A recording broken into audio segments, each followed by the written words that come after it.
Anak, kayo na ka pa dyan sa TV ha? Ano yung pinapanood mo? Favorite hero ko po, Mami. Nasa na yung sabog na dalang yan?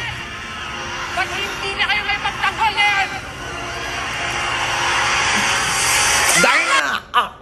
Mami, tulong! Masakit! Anak, anong nangyari? Mami, nilunok ko yung Bakit coin. mo naman nilunok, anak? Ginaya mo naman si Darne. Tara, punta na tayo ng ospital. Nurse, nakalunok ng barya ang anak ko. Ma'am, tara po, ihiga natin siya. Ma'am, i-check ko lang po muna ang anak niyo, ha? Okay, nurse. Hello, ate. Ako si Super Nurse. Saan ang masakit sa'yo ngayon? Dito po, Super Nurse. Nahihirapan ka bang huminga? Hindi po. Ilagay lang natin to sa daliri mo. Hindi naman sakit. Nakakapagsalita naman siya, meaning hindi obstructed ang airway.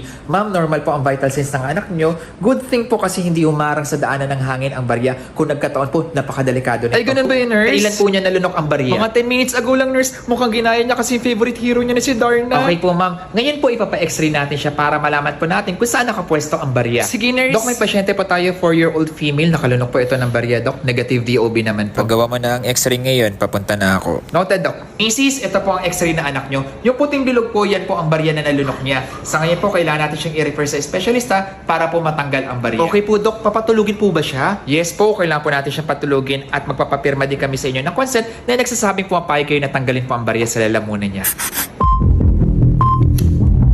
Okay, nakita ko na. Okay, ito na.